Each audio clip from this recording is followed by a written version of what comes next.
A great day to talk sports. It is right here on In the Game on News Central TV. I am Udoka and Njoku, and I'm glad to have you join us to look at what's happening across the world of sports, especially the Super Sunday clash that we saw between, talking about the Manchester derby.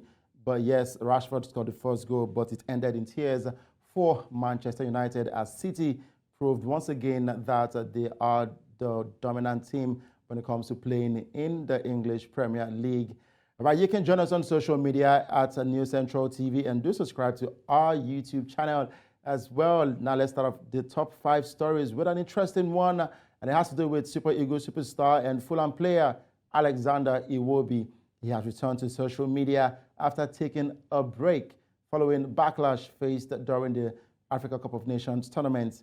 Now the football star, who recently led Fulham to victory over Manchester United, had earlier taken a social media break and deleted all his Instagram posts due to the mass criticism and the hateful comments he received from football fans after Nigeria's loss to Ivory Coast in the AFCON tournament. Talking about the final, now Iwobi has now made his comeback to social media as he took to Instagram to share a video giving his fans and followers a glimpse of what he has been up to in recent times, while also sharing a snippet of what appears to be an unreleased rap song. Never thought I'd make it. Now when I step, they be recognizing faces. Invitations, I'll be going out to different places. Running on my own, I'm not preeing the other races. Expressive with my socials, I couldn't give a damn if they treat me like a disposal. Setbacks in the past and there's so much I could show you. Everything was worth it, now look at me, I'm global. Said I wasn't good enough. Liam Brady saying to my parents that I'm not so tough. About to get released, I was thinking everything was rough. Made it to the first team, like damn, that was just my luck. Now I'm costing 30 mil, never thought I'd move at the ends, it really felt so real. Adapting to the culture like an imbecile, I really lost the love, but I had to go and pay the bills. You know me, I gotta shout Frank. I've got 2022, my page was looking blank. Giving me the license to perform up on the flanks, then he pushed me to the middle and I went up in the ranks. More inside the tank and there's so much more to give. I'm pushing to improve and it's just the way I live. Constantly aware about the people that I'm with, I want everyone to shine for our own benefits.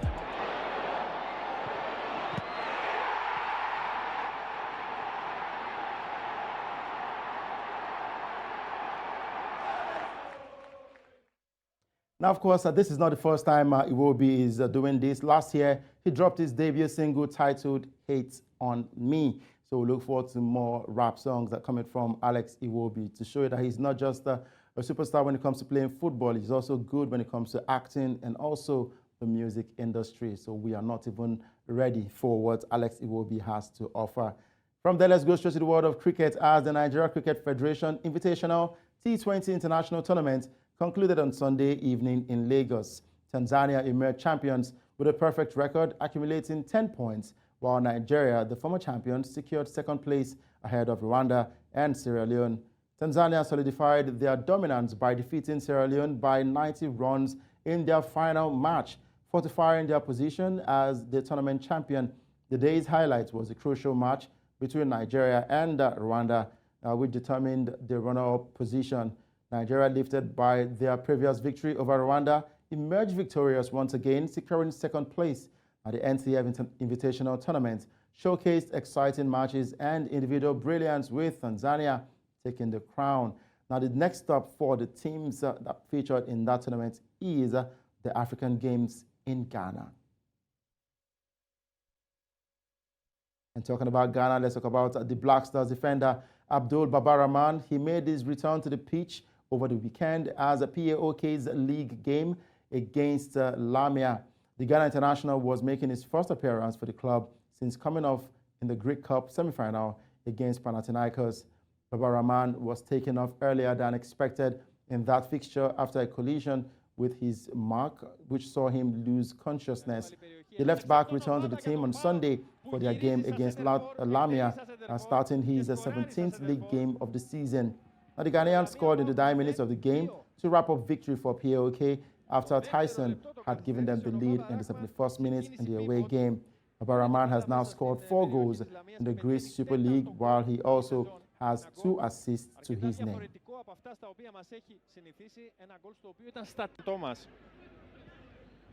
Μουργκ μέσα στην περιοχή. Γυρίζει προς τον Ντεσπόντοφ. Έρχεται ο Τόμας. Με πολλούς παίκτες μέσα στην αντίπαλη περιοχή. Ένας εξ αυτών ο Μπάμπα για τον ΠΑΟΚ που γυρίζει στα σέντερφορ, εκτελεί στα σέντερφορ και σκοράρει στα σέντερφορ. Για το Λαμία ΠΑΟΚ 0-2. Στο δεύτερο λεπτό των καθυστερήσεων ο Μπάμπα Ράχμαν σε κίνηση pivot πήρε την μπάλα μέσα στην περιοχή της Λαμίας και πετυχαίνει τέταρτο γκολ στη σεζόν. Ένα γκολ αρκετά διαφορετικό από αυτά στα οποία μας έχει συνηθίσει. Ένα γκολ στο οποίο ήταν στατικός στην αντίπαλη περιοχή. Δείτε όλη του την κίνηση. Πως ανέβηκε για να δώσει στήριγμα, πως έμεινε κοντά στο πέναλτι και λίγο έξω από τη μικρή περιοχή και πως γύρισε για να νικήσει τον Κοσέλεφ. Great one for Babaraman right there, scoring the second goal for his team PAOK in that win over Lamia in the Greece Super League. From there, let's go straight to Spain and talk about racism in the world of sports. Now, La Liga is analyzing a video reportedly showing Vinicius Jr. being racially abused during Real Madrid's game at Valencia. The video posted on social media allegedly shows a child fan directing abuse towards the player. Vinicius scored twice in Saturday's 2-2 draw and celebrated by raising his fist in the air. And the 23-year-old has faced racist abuse several times during his time in Spain. Now, in May 2023, Vinicius said La Liga belongs to racists after he was abused by Valencia fans at the Mestalla. Now, 3 people were later arrested in connection with the abuse, and Valencia were fined and ordered to partially close their stadium for 5 matches, and it was later reduced to 3 on appeal.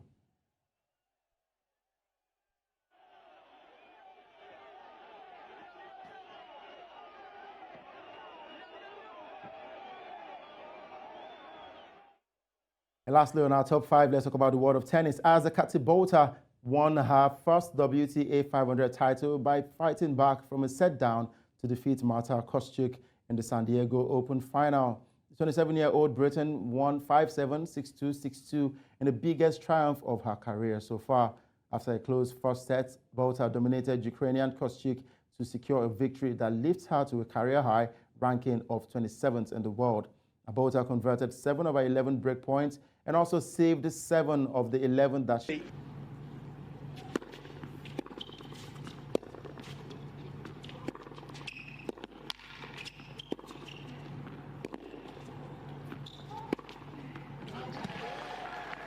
Stepping in nicely to that.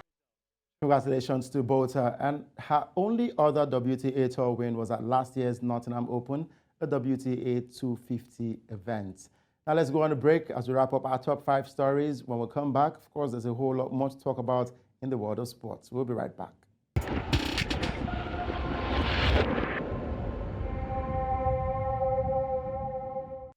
Thanks for staying with us. It is still in the game on News Central TV. I am Udoka Njoku. Now let's go straight to the CAF Confederation Cup game that was played yesterday between Rivers United and Dreams FC. A lot of things happened in that game.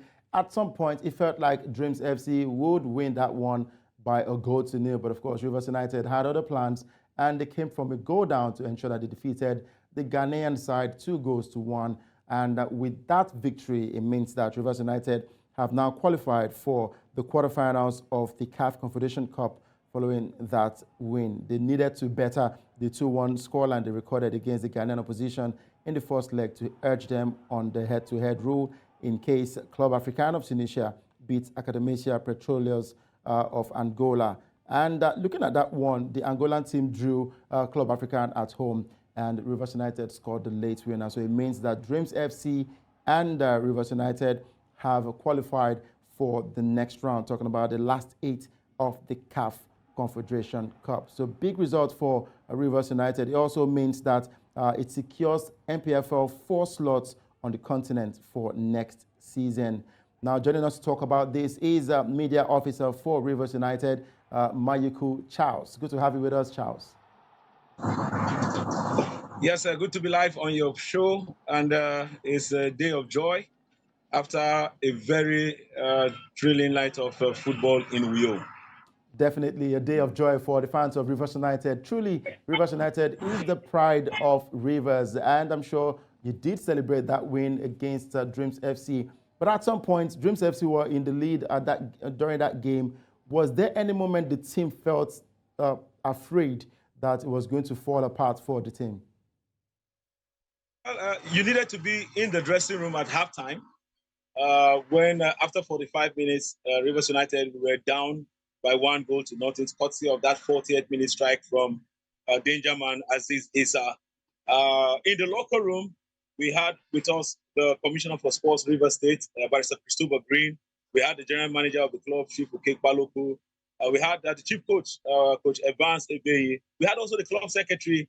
I was there in that dressing room, and you needed to see how the players themselves had to psych themselves up to ensure that we did the needful. They told themselves it's possible, we can get 3 goals in that second half, but the first objective is that we want to score 1. The moment we're able to get 1 goal, then we will get the second, and if possible, the third. That will ensure we qualify.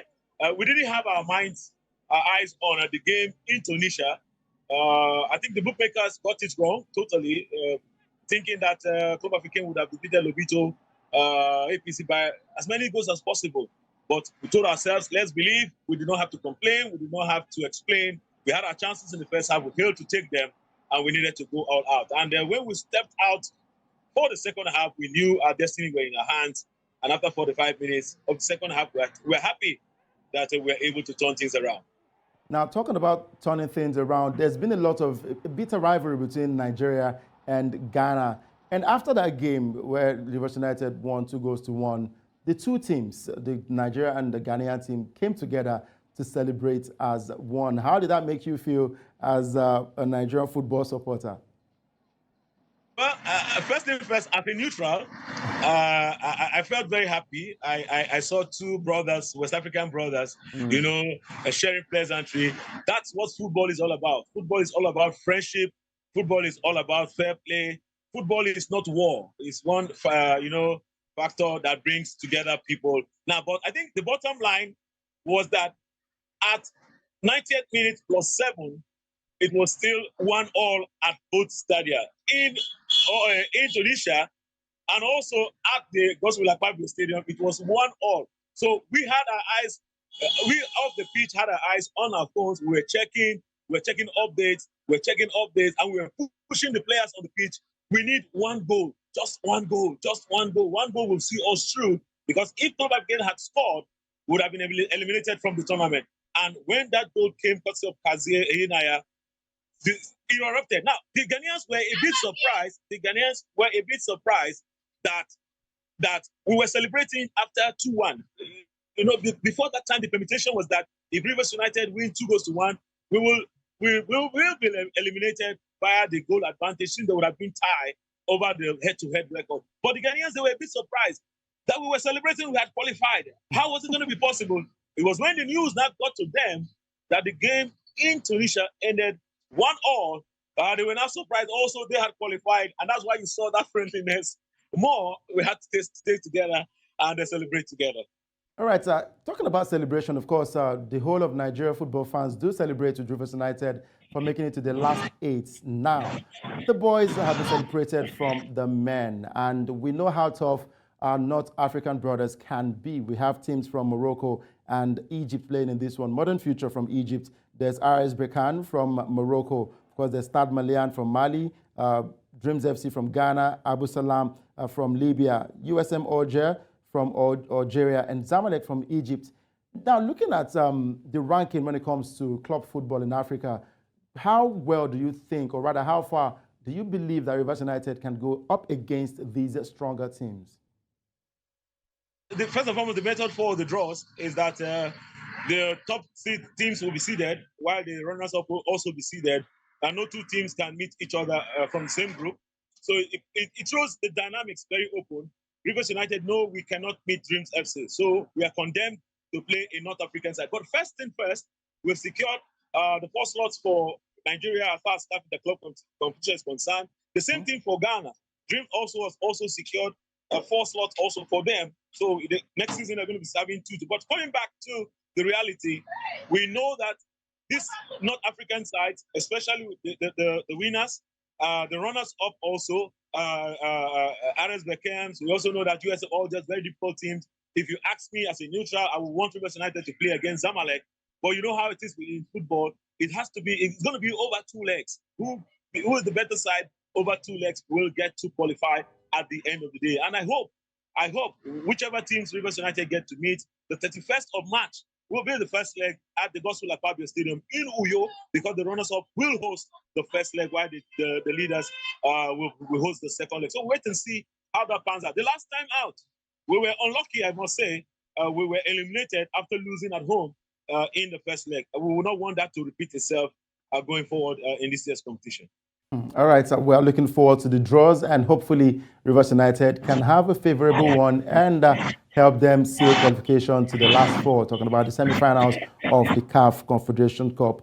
I would once again say congratulations to Rivers United, and thank you, Charles, for joining us today.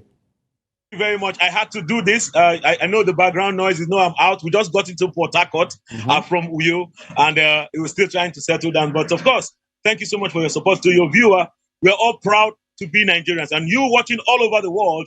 Let's keep supporting African football. Let's keep supporting Nigeria. And of course, if there's only one pride, it has to be the pride of Rivers, who happen to be now the pride of Nigeria. Thank you very, very much.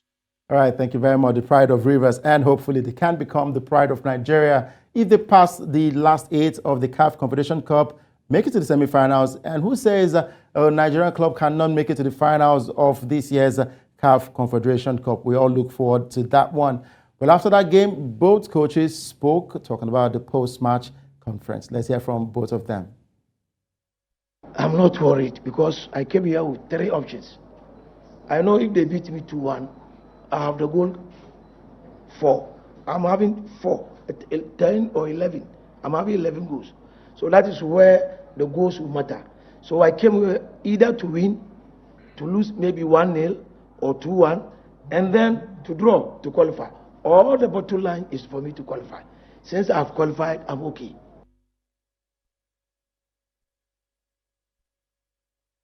I feel actually happy. I feel elated because it would have been disastrous if Rivers United of Nigeria had not qualified. Because I told you, even in your interview yesterday, I told you it's already it's a national issue. It's a Nigerian project. And if we do not qualify, like my colleague rightly said, our slot in Africa will be reduced to 2 instead of 4. Right, talking about qualification, let's take a look at the teams that have made it through to the next round of the CAF Confederation Cup. We know that Nigeria's Rivers United have made it through. There's also Dream FC of Ghana. There is a Modern Future of Egypt, Abu Salem from Libya, RS Berkane from Morocco, Stade Malien from Mali, USM Alger from Algeria, and Zamalek of Egypt. Going over to the CAF Champions League now, talking about the big boys on the African continent. Let's take a look at the teams that have made it through to the last 8. Mamelodi Sundowns from South Africa, TP Mazembe from DR Congo, ASEC Mimosas from Cote d'Ivoire, Simba from Tanzania, Petro de Luanda from Angola, Esperance of Tunisia, Al Ahly of Egypt, Young Africans of Tanzania. You can tell that this is really the heavyweight division when it comes to CAF Champions League, and the big boys are really biting hard on the cherry right there in the African scene.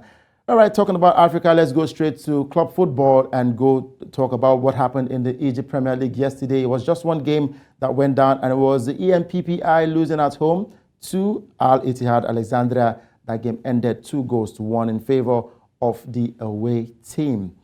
From there, let's go straight to Morocco, and we saw 2 games that went down. Jeunesse Sportive lost at home to Matetouan by 2-1, and it was a big win for Raja Casablanca at home as it defeated Olympic Club de Safe. Now, going straight to the Nigeria Premier Football League, interesting games that went down yesterday. Heartland and the Sunshine Stars played out a 1-1 draw. It was Lobi Stars defeating Katsina United by 2-1. Niger Tornadoes lost to Enugu Rangers by 2-0, and Plateau United defeated Bendel Insurance by 2-0. Now, talking about Rangers International, the CEO of the club actually played in that game, and he says, look, it's because of the love of football that he got to feature for Rangers International. It was quite interesting to see him play for his club, Rangers International. And just so you know, this is not the first time he has played for Rangers International. He has actually scored a goal in a friendly encounter for Rangers when they played, and he would rather feature more for the club later this season. So we look forward to more interesting games for Rangers, and hopefully they can survive. The NPFL and probably finish in the top 5 in the league this season. Talking about Amobi Ezeaku, the CEO of Rangers International, featured in that 2-0 win away from home to Niger Tornadoes. All right, let's talk about the games that will go down later today. Doma United will take on Sporting Lagos. Akwa United versus Enyimba. There's Kano Pillars taking on Abia Warriors. If Enyimba defeats Akwa United, they can find themselves in the top 3 of the Nigeria Premier Football League. And with that, let's take a look at the standings, starting off from the top 6 of the NPFL, looking at the teams that are topping and not so struggling for relegation this season. We know that Kano Pillars are right there in the mix on the 6th position. Enyimba in the 5th position with 39 points. Lobby Stars at the top, 42 points. Plateau United comes second with 41 points. Enugu Rangers with 31 points in that one. Now, looking at the bottom of the table, Heartland struggling even with that 1-1 draw yesterday that they played against Sunshine Stars. They still find themselves bottom of the table with 19 points. Gobe United on 21 points on 19th of the table. Akwa United on 21 points, 18th on the table. They still can survive, be relegated this season, but you never can tell. Football cannot be predicted easily when it comes to the Nigeria Premier Football League. Niger Tornadoes on 17th position with 24 points. Kwara United 25 points with 16 points.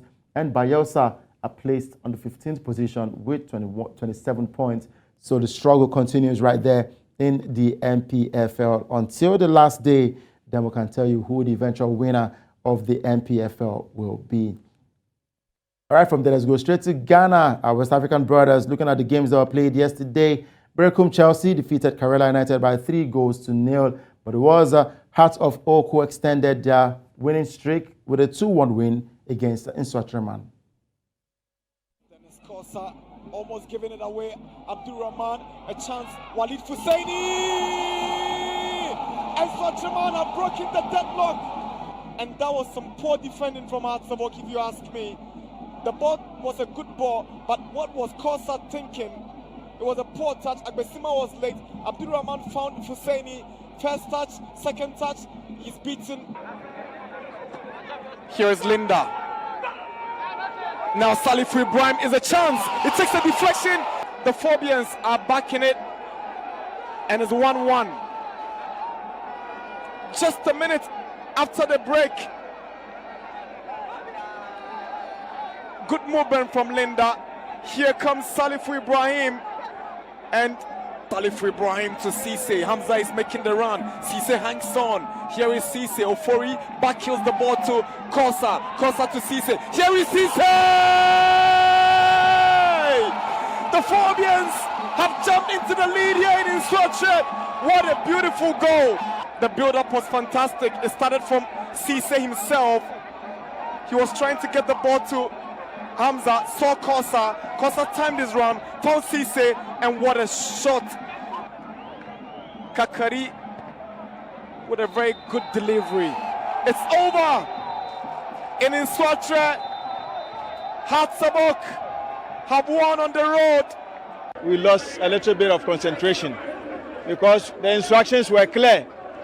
My midfielders, 1 goal, 1 stage. They failed to abide by it, and we conceded. I mean, when you leave or you leave your back foot open, that is what happens. And we had a ball, we were going to score. They all left their post, and the counter-attack happened. We played bad 45 minutes the first half is not our game. In the second half, when I tell the boys to try to change, because we saw some mistakes in the defense, I'll try to correct that. By grace of God, thank God, we get the chance to score the 2 goals. It was a big win for Hearts of Oak right there, defeating Inswatreman by 2-1 in the Ghana Premier League. Now, with that one, of course, Inswatreman still on the 5th position with 30 points. They have played 19 games, but of course, they're on the 5th position. Now, with Samatex actually top of the table with 35 points, and Ashanti Kotoko comes second with 32 points. Edwana Stars have 30 points and they're third. And it is a big one as we keep winding down to the end of the Ghana Premier Football League. Quite a long way to go in that one. Looking at the other results, it was Legon Cities and Accra Lions playing out a goalless draw. And only one game will go down today. Rio Tamale will be up against Bofuako Tano in the GPL. In the South Africa PSL, there was only one game that went down yesterday. Cape Town Spurs defeated TS Galaxy by 2-0. All right, let's come back home and talk about the Nigeria football as the coaching situation still remains vacant. I went to the streets of Lagos to ask fans what they thought about the coaching situation. Who should be the manager? Should it be a local coach? Should it be a foreign coach? Let's hear from the fans out there. In my own opinion, I think we should stick with the local coaches because they know the homegrown players, they know them well. And I'm very sure they follow the Nigerian Premier League very well. So, in my own opinion, I would say let's go for the local coaches. I think there is Harmonic also, yeah? That's a better option also, in my own opinion, if I meant to put it that way. Because Harmonic is one of the legend and icon of Nigeria. And I'm very good, he's good at what he does. Though our players, I feel our players are Nigerians. So they'll listen more to we Nigerians, not to a foreign man. That's what I think. I don't have any coach in mind, but I think a good Nigerian should do that. We should go for a foreign manager. Actually seeing the impact of a foreign manager on our team. The impact on the foreign managers on our team is more better than with our local manager. I feel like the NFL should go for a foreign manager because I do not have so much information and so much background about local managers, but I think a foreign manager would definitely be better. The right man for the job would have been Sir Alex Ferguson because I am a Manchester United fan, but he's retired. However, I would pick Pep Guardiola if we could afford him. Wow, you would love to see Sir Alex Ferguson manage the Super Eagles of Nigeria, but of course he's retired. Now, the second man she mentioned, she said she would pick Pep Guardiola if we can afford to pay Pep Guardiola. Well, Joseph Peseiro has said he's no longer going to be the coach for Nigeria Super Eagles, and Austin Eguavoen has been reportedly employed to take over on interim basis. And the football fans out there, a lot of them are clamoring for Emmanuel Amuneke, who once played for the Super Eagles of Nigeria. A lot of names right there on the list of fans, and also the NFF. I will wait to see who the new manager for the Super Eagles will be. With that, let's take another break. When we return, we'll delve straight to the English Premier League. We'll be right back.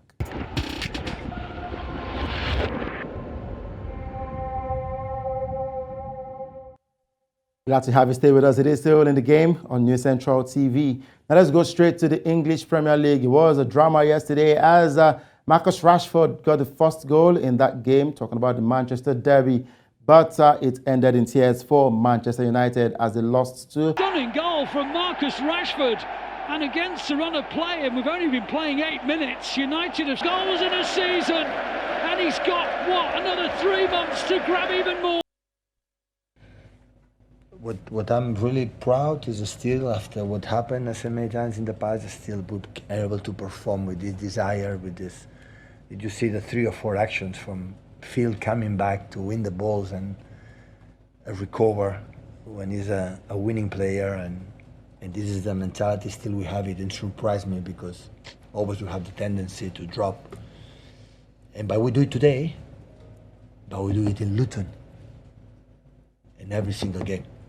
And that defines our team. What happened in United, I respect a lot. Would not be differently, but I like yesterday in the press conference, and not one comment about that. But football is not only about possession. Of course, you need the ball to score a goal, and I think we scored a brilliant goal by the start, but also after that. I think in the first 20 minutes we had some opportunities more. Also before, if Garnacho passes that ball in the first moment to Rashford, that was another good opportunity. And also after it as well, Rashford had more. And I think we defended brilliant out of possession. All right, for that, of course, Manchester United losing to City by 3-1. And you heard from the manager talking about Erik ten Hag. He said, football is not just about possession. And he says his team scored a beautiful goal, but hey, beautiful goals will not grant you results if you don't seal the 3 points in that encounter. So it was Manchester City 3, Manchester United 1. And the other game saw Vincent Kompany's Burnley suffer yet again another defeat, and this time around in the hands of Bournemouth, who achieved their first win in 2024 in the English Premier League. They won that game by 2-0. Later today, Sheffield United will take on Arsenal, and for Mikel Arteta, he wants his side to keep going game after game. Now, the demands, I don't know. You might have to win every game. I don't know. I have no clue. There's a lot of games coming up. We are going to have crazy schedules, and this league, it might be different to last season. And anything under 90 points, I think it will be very difficult. Away from the English Premier League, let's travel to Spain, where it was all drama all over from Saturday to Sunday as Real Madrid remained top of the table, and Girona, surprisingly, they've been struggling in a couple of games. They lost to Mallorca by 1-0. And Atletico Madrid are back to winning ways. They defeated Real Betis by 2-1. And Barcelona, for the manager there, Xavi, he said they were embarrassed, they were disappointed, and they played disappointing football against Athletic Bilbao as that game ended in a goalless draw. But it was Villarreal who had a man who scored a hat-trick in that encounter as they tore apart Granada by 5-1.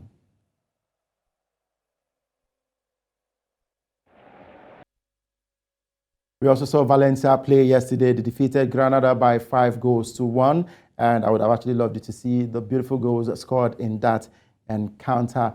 All right, today we would see only one game in the Spanish La Liga. It will be Osasuna taking on Deportivo Alaves. From there, let's go straight to Italy, talking about the Italia Serie A. As interesting results, we saw Napoli getting a 2-1 win over the Old Ladies of Juve. Napoli right there defeating the Old Ladies of Juve by 2-1. And the other results saw Verona defeating Sassuolo by 1-0. Empoli lost at home to Cagliari by 1-0. Frosinone and Lecce played out a 1-1 draw, and it was Atalanta losing to Bologna by 2-1. Table toppers Inter Milan will be taking on Genoa later today, all in the Italia Serie A. Moving on to France now, we saw interesting games. Toulouse defeated Nice by 2-1. Brest defeated Le Havre by 1-0. Montpellier and Strasbourg played out a 2-2 draw, and it was Nantes losing at home to Metz by 2-0. And Rennes lost at home to Lorient by 2-1. And surprisingly, a shocking result for Lyon as they lost to Lens by 3-0. And in the German Bundesliga, Bayer Leverkusen really running away right there in the German Bundesliga, wanting to finish the season as winners in the German top flight league. Bayer Leverkusen defeated FC Cologne by 2-0. All right, a big win for the Bundesliga. The table toppers right there, talking about Bayer Leverkusen with 10 points clear on the table with that win in the Bundesliga. We also saw another game that went down in the German Bundesliga. Hoffenheim beat Werder Bremen by 2-0. Now wrapping up the show with the world of basketball, that is at the NBA. It was all about Victor Wembanyama, who scored 31 points as the San Antonio Spurs were great win for the San Antonio Spurs as it defeated the Indiana Pacers in the NBA, with Victor Wembanyama scoring 31 points for the Spurs. And that's our draw wrap on today's show. In the game on News Central TV.